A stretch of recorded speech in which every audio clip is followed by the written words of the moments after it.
전 여러분과 함께 오늘 출애굽기 3장을 통하여서 내 신을 벗으라 라는 제목으로 하나님 말씀 증거하기를 원합니다. 여러분은 여러분이 신고 있는 신발에 대해서 또 그 신발의 의미에 대해서 생각해 보신 적이 있으십니까? 우리 슬라이드를 한번 보여주시겠습니까? 네, 이것이 바로 아버지의 낡은 신발, 낡은 구두인데, 여러분 이 구두, 이 신발, 이것이 바로 우리 아버지의 흔적이고 삶의 흔적입니다. 이 신발을 보면 그 사람이 자주 어디를 갔는지도 알 수도 있고, 또 어떤 생활 습관을 가지고 있는지도 알 수 있고, 심지어 그 사람의 성격까지도 파악할 수 있다고 합니다. 예를 들어서 그 발 뒤꿈치 굽이 닳는 모습을 보고 그 사람의 성격이 급한지 느긋한지도 알 수 있다고 합니다. 그래서 신발을 각자의 인생 여정을 보여주는 거울이다, 이런 말이 있습니다. 그렇다면 우리가 신고 있는 이 신발은 참 중요한 의미를 가진 것이다 라는 생각이 들기도 합니다. 오늘 말씀에도 이 신발과 관련한 아주 중요한 말씀이 등장하고 있습니다. 오늘 본문은 모세가 출애굽 사건을 위해서 하나님의 부르심을 받았던 소명의 사건이 기록되어 있습니다. 애굽 왕궁에서 왕자로 성장했던 모세는 나이 40이 되어서 그의 형제 이스라엘 백성들을 돌볼 생각이 났습니다. 그들에게 나아갔다가 그들이 엄청나게 핍박당하는 그 모습을 보고 분노를 느껴서 그만 애굽 사람을 쳐 죽이게 됩니다. 그는 도망자의 신세가 되어서 미디안 광야로 도피하게 되었고, 거기서 미디안 제사장 이드로의 딸들을 도와준 것이 인연이 되어서 그의 사위가 됩니다. 그리고 모세는 그로부터 40년간 장인 이드로의 양떼들을 돌보는 비천한 목동이 되었습니다. 그렇게 40년이라는 세월을 흐르면서 모세는 이제 민족을 향해 끌었던 그 분노도 다 사라지고 그저 평범한 시골의 목동이 되어서 지내고 있었습니다. 즉 자신의 정체성을 잃어버리게 된 겁니다. 그러던 어느 날 모세는 여느 날처럼 양떼를 몰고 가던 중에 호렙산에 도착하게 됩니다. 호렙산은 신의 산의 또 다른 이름입니다. 근데 거기서 떨기나무에 불이 붙은 것을 보게 됩니다. 근데 이상하게도 떨기나무에 불이 붙었는데 나무가 타지를 않는 겁니다. 분명히 불이 붙었는데 나무가 타지를 않습니다. 그날 모세가 본 것은 태우지 않는 하나님의 거룩한 불을 보게 된 겁니다. 근데 이렇게 나무를 태우지 않는 불을 보고 이상히 여겨서 모세가 가까이 가니까 그 순간 하나님의 거룩한 음성이 들려옵니다. 우리 5절 말씀을 읽어보도록 하겠습니다. 시작. 하나님이 이르시되 이리로 가까이 오지 말라. 내가 선 곳은 거룩한 땅이니 내 발에서 신을 벗으라. 아멘. 그리고 모세는 거룩한 하나님의 임재 앞에서 신을 벗어버려야만 했습니다. 여기서 우리는 자연스럽게 한 가지 질문을 던지게 됩니다. 왜 하나님께서는 모세에게 신발을 벗으라고 했을까? 오늘 말씀을 통해서 살펴보길 원합니다. 하나님께서 모세에게 신을 벗으라고 하신 이유는 하나님이 임재하시는 거룩한 곳이기 때문입니다. 생각해보면 모세는 지금까지 그 신발을 신고 광야 여러 곳을 돌아다녔습니다. 그 신을 신고 사막 한가운데도 돌아다녔을 것이고, 또 험한 산을 양떼들을 이끌고 올라갔을 것입니다. 그러므로 그 신발은 모세가 어디를 가든지 그의 발이 아프지 않게 감싸주는 역할을 하였던 겁니다. 또 세상의 이곳저곳을 다니면서 경험할 수 있도록 도와주었다는 겁니다. 험하고 높은 산을 올라갈 때 넘어지지 않게 그의 발을 지탱했을 것이고, 또 그가 사막을 걸어갈 때 그 뜨거운 사막의 열기로부터 또 바닥으로부터 그 발을 보호해주는, 그래서 그가 의지할 수 있는 매우 중요한 삶의 도구였습니다. 앞에서 말씀드린 대로 신발은 그 모세의 인생 여정을 보여주는 거울과도 같은 것이었습니다. 여러분, 이력서의 뜻이 무엇인 줄 아십니까? 이력서. 우리가 직장을 구하거나 어디 새로운 곳으로 옮기고자 하면 우리는 이력서를 씁니다. 그런데 이 이력서의 한문을 보게 되면 밟을 이자에 지낼 역자입니다. 그러니까 이력서라는 한자말 그 뜻대로 하면 발로 밟고 지낸 역사, 발로 밟고 지낸 나의 삶을 이력서라고 말합니다. 모세에게 있어서 신발은 그의 경험이었고, 그의 지식이었고, 그의 수단이었고, 그의 의지였고, 그의 생각이었고, 더 나아가 그의 삶의 철학이었던 것입니다. 모세는 지금까지 그 신발만 신으면 어디든지 갈 수가 있었습니다. 또 그 신발을 신고 여러 곳을 돌아다녔습니다. 그러나 이제 그는 그 신을 신고 하나님 앞에 나아갈 수가 없었습니다. 왜 그렇습니까? 하나님은 거룩하신 분이기 때문입니다. 따라서 이제 더 이상 모세는 자기 마음대로 세상을 돌아다니던 그 더러운 신을 신고서는 하나님 앞에 나아갈 수가 없었습니다. 하나님께서 계신 곳에 그런 세상의 더러운 신발로는 안 되었기 때문에 하나님께서는 모세에게 그 신을 벗으라고 그렇게 말씀하고 있습니다. 사랑하는 여러분, 그렇다면 우리는 어떻습니까? 우리들도 지금까지 살아오면서 또 올해를 돌아보면서 이런저런 세상에 신을 신고 마음대로 다니지 않으셨습니까? 내가 신고 있는 신은 내 경험의 신이고 내 지식의 신이고 내 부의 신이고 권력의 신이고 내 의지의 신이었기 때문에 내가 못 갈 곳이 없다고 하면서 그 신을 신고서 하나님의 백성으로서는 안 될 곳을 가지는 않으셨습니까? 또한 해서는 안 될 일을 하지는 않으셨습니까? 오늘 하나님께서 우리에게 말씀하십니다. 하나님께서 임재하시는 거룩한 장소인 교회에서는 그런 세상의 신을 벗어야 한다고 말씀합니다. 교회 안에서는 모두 다 자기 신발, 즉 자기 주장, 자기 권리, 자기 논리, 자기 경험, 자기 생각, 이 모든 것을 다 벗어야 될 줄 믿습니다. 근데 그렇지 않고 우리가 세상에 신고 있는 이 신발을 그대로 신은 채 교회에 들어온다면 바로 그것 때문에 문제가 생기게 되는 겁니다. 그리하여 하나님 앞에 나올 때 그 더러운 신발을 벗어버리고 주님 앞에 나오길 원합니다. 그리하여 거룩하신 하나님을 날마다 찬양하며 나아갈 수 있는 저와 여러분 되길 주님의 이름으로 축복합니다. 그리고 좌절과 절망의 심도 벗어야 합니다. 사실 모세는 40년 전에 그 실패로 말미암아 그동안 그 40년의 실패를 그 쓰라림을 안고 광야에서 지냈습니다.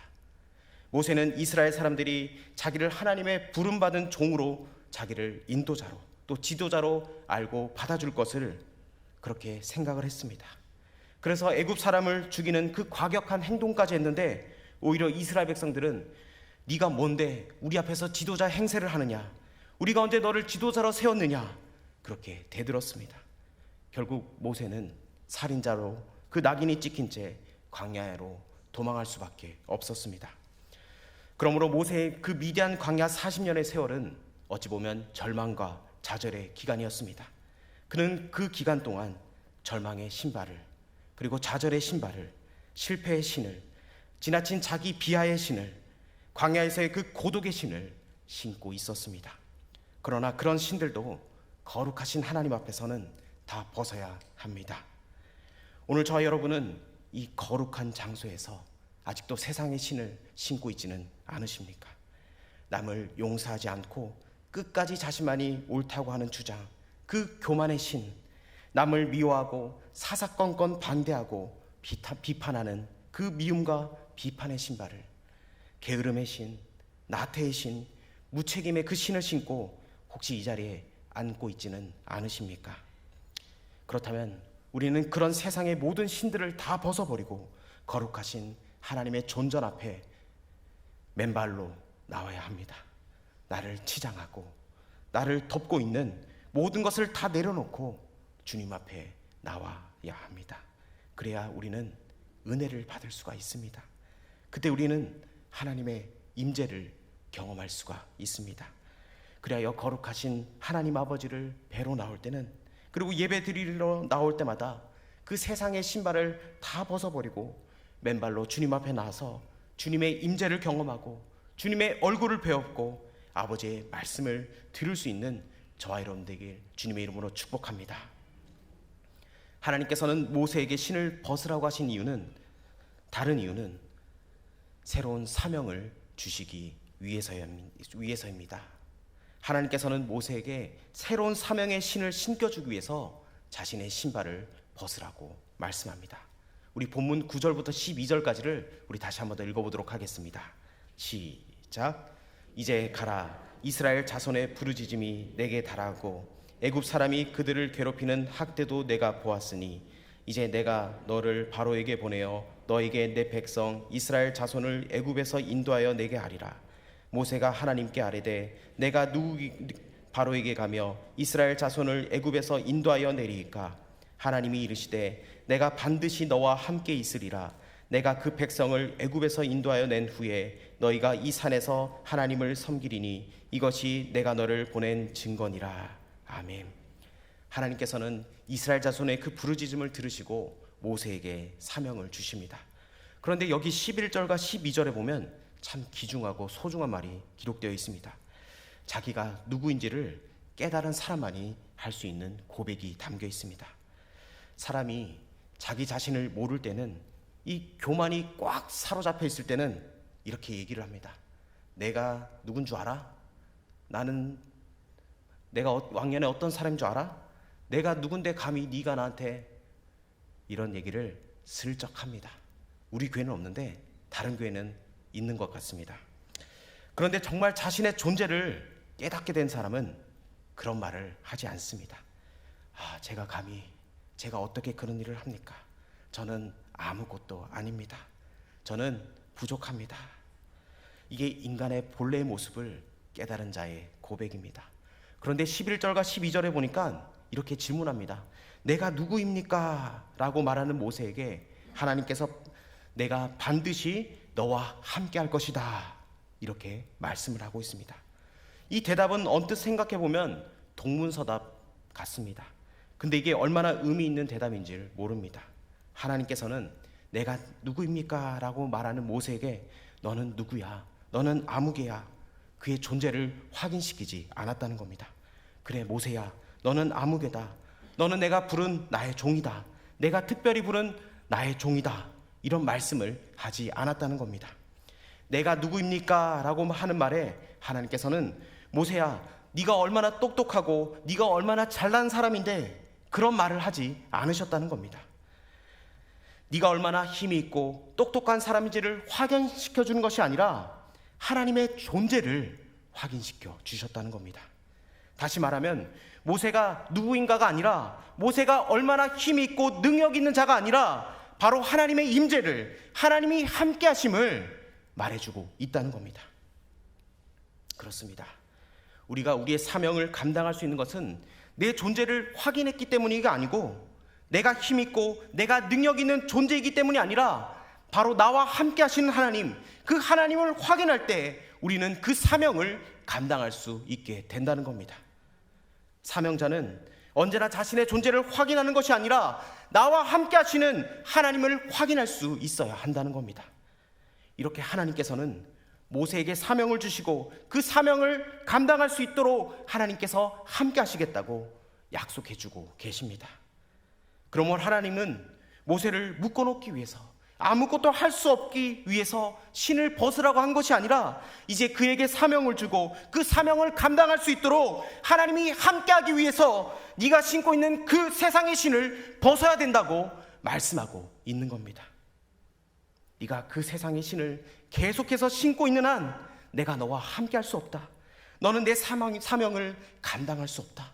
여러분, 바꿔 말하면 무슨 말입니까? 네가 그 세상의 신을 벗어야지 내가 너와 함께할 것이고 너는 내 사명을 감당할 수 있다. 우리 하나님의 음성을 듣기를 원합니다. 하나님께서 모세에게 그 세상의 신을 벗기고 새로운 사명의 신을 신겨주셨기 때문에 모세는 그 거친 광야를 걸어갈 수 있었습니다. 그 거친 광야, 걸어 다닐 수도 없는 그 광야에서 살려면 오직 하나님만 바라보고 전능하신 하나님만 의지하라는 그 말씀입니다. 여러분, 광야의 그 어원을 살펴보면 말씀인 다바르와 같은 어원입니다. 이 광야는 미드바르 말인데 이 다바르랑 똑같은 어원입니다. 즉 광야 같은 인생길에 하나님의 말씀에 귀를 기울이고 하나님의 말씀에 순종할 때 그 길을 걸어갈 수 있다는 겁니다. 그러면 하나님께서 함께 하시고 그 모든 것을 책임져 주시겠다고 말씀하고 있습니다. 이후에 모세가 출애굽하는 이스라엘 백성들과 함께 40년을 광야의 길을 행할 때에 그들이 신발이 해하지 않는 놀라운 경험을 하게 된 것은 바로 하나님이 약속대로 그들과 함께 계셨기 때문입니다. 우리 신명기 29장 5절 말씀을 우리 자막을 통해서 함께 읽어보도록 하겠습니다. 시작. 주께서 40년 동안 너희를 광야에서 인도하게 하셨거니와 너희 몸의 옷이 낡아지지 아니하였고 너희 발의 신이 헤어지지 아니하였으며. 아멘. 여러분, 이 얼마나 놀라운 말씀이십니까? 그들이 광야 40년을 지나는 동안 하나님이 함께 하셔서 그들의 옷이 낡아지지 않았다는 겁니다. 하나님이 함께 하셔서 그들의 신발이 헤어지지 않았다는 겁니다. 하나님이 함께 하실 때 나타나는 기적인 줄 믿습니다. 그러므로 사랑하는 여러분, 이제부터 우리들도 교회에 나올 때 나를 확인할 것이 아니라 나와 함께 하시는 하나님, 우리와 함께 하시는 하나님을 바로 이 거룩한 성전에서 확인하시고 만나셔야 한다는 겁니다. 여러분, 우리 한번 따라합시다. 나와 함께 하시는 하나님. 우리 지난 11월 월삭의 주제가 무엇입니까? 감사가 습관이 되게 하라. 우리 감사합니다 하나님. 여러분, 기억하십시오. 나와 함께 하시는 하나님, 그 하나님께 날마다 감사로 영광 올려드릴 수 있는 저와 여러분 되길 원합니다. 말씀을 정리합니다. 우리 모두 하나님의 거룩한 성전에 나올 때마다, 그리고 이곳에서 예배 드릴 때마다 우리의 신을 하나씩 하나씩 벗어야 되지 않겠습니까? 여러분이 지금 신고 있는 신은 무엇인지 한번 생각해 보십시오. 그것은 어쩌면 교만의 신, 위선의 신, 불순종의 신, 자기 자랑의 신은 없음십니까? 뿐만 아니라 혹시 우리가 신고 있는 신이 절망의 신, 두려움의 신, 외로움의 신발은 아닙니까? 그 모든 것을 주님 앞에 다 벗어버리길 원합니다. 그리하여 거룩한 이곳 하나님의 성전에서 매번 예배 드릴 때마다 영적으로 맨발이 되어서 하나님의 임재를 경험하며 나가길 원합니다. 그리고 이 소중한 예배 현장에서 내가 너와 함께한다, 내가 너와 함께할 것이다 말씀하시는 그 주님의 음성을 들으며 나아가길 원합니다. 그리하여 미움과 다툼으로 얼룩진 이 광야 같은 세상을 향해 나아갈 때 세상의 신들이 아닌 우리 주님께서 예비해 주신 영원히 해하지 않는 그 사명의 신을 신고 나아가길 주님의 이름으로 축복합니다. 광야 같은 세상을 우리가 아무리 걸어도 헤어지지 않는 신, 우리 주님이 십자가에서 보혈로 친히 마련해 두신 그 평안의 복음의 신을 신고 나아가는 저와 여러분 되길 주님의 이름으로 축복합니다.